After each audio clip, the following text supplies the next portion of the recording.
Good morning, everyone. My name is Ryan Spychalski, and for this week, I will be covering credit markets for the Wall Street Journal summaries. For this week, the four articles that I will be covering include Your Money in a Second Trump Term, Taxes, Credit Cards, and Student Loans. This article is from November 6th. The next article I will cover is titled, If the Fed is Cutting Rates, Why Aren't Mortgages Falling? This article is from November 7th.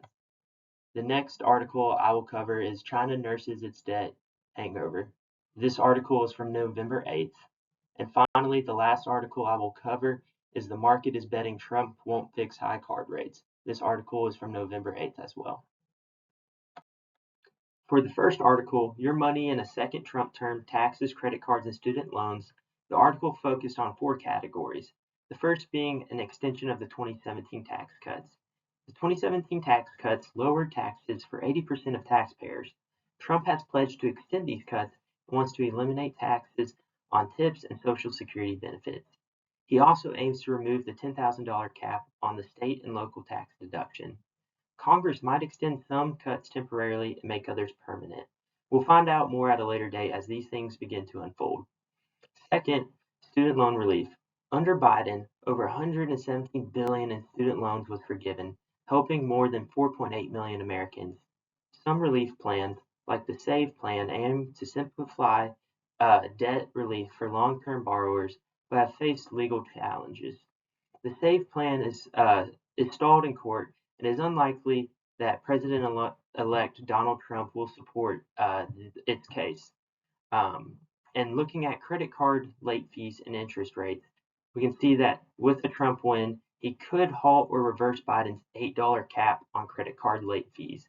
The Consumer Financial Protection Bureau may shift to a more business-friendly approach as it did under Trump's previous administration. Trump has proposed capping credit card interest rates at 10%, though this is highly unlikely.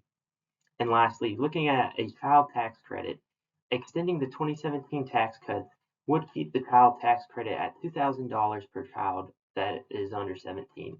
Vice President-elect J.D. Vance wants to raise the credit to $5,000, but there may be opposition.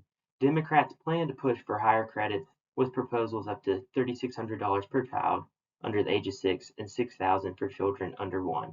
So it'll be very interesting to see how these things play out as the Trump administration begins to take office in the new year.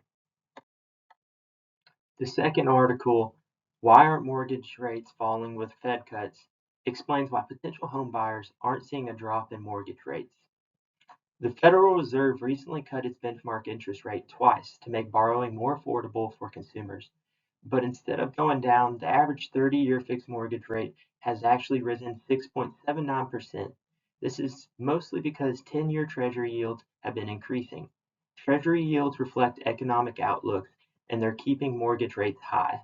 With policies expected from President-elect Donald Trump, like tax cuts and higher tariffs, the deficit and inflation could rise, which may push Treasury yields up even further. While the Fed's rate cuts had some effect, the drop in consumer borrowing rates like credit cards and auto loans has been very small. Bank interest rates on savings accounts and CDs have also been slow to fall. High mortgage rates are affecting the housing market. Home sales and refinancing have slowed, with mortgage applications dropping for 6 straight weeks. In cities like Dallas, many home buyers find that high mortgage rates and home prices make purchasing a home challenging.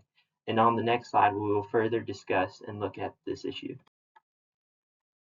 To further look at this mortgage rate issue, we can see that in recent history, as the 30-year fixed mortgage rate has increased, the effective federal funds rate has decreased at the same time. This is highlighting and showing that they have an inverse relationship and that mortgage rates are linked to Treasury yields, not directly to the Fed funds rate cuts. Right now, strong economic growth expectations are keeping both Treasury yields and mortgage rates high. Upcoming policies from President-elect Donald Trump, most likely being tax cuts and tariffs, are likely to increase growth, inflation, and the deficit, putting even more upward pressure on rates.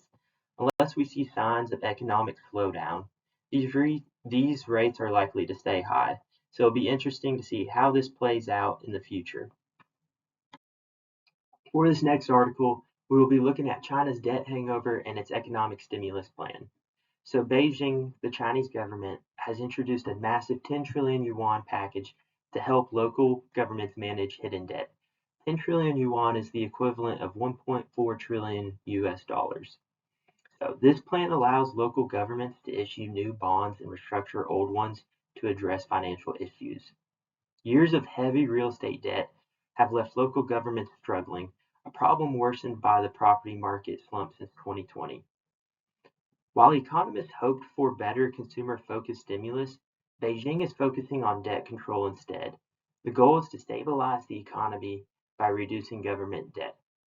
In the long run, more support for private business may be needed for growth, though Beijing's tight control over credit could make that challenging.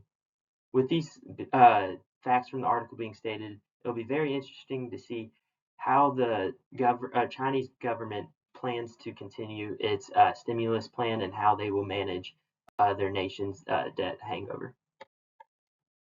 And for the final article, we will be looking at how the market is betting Trump won't fix high card rates.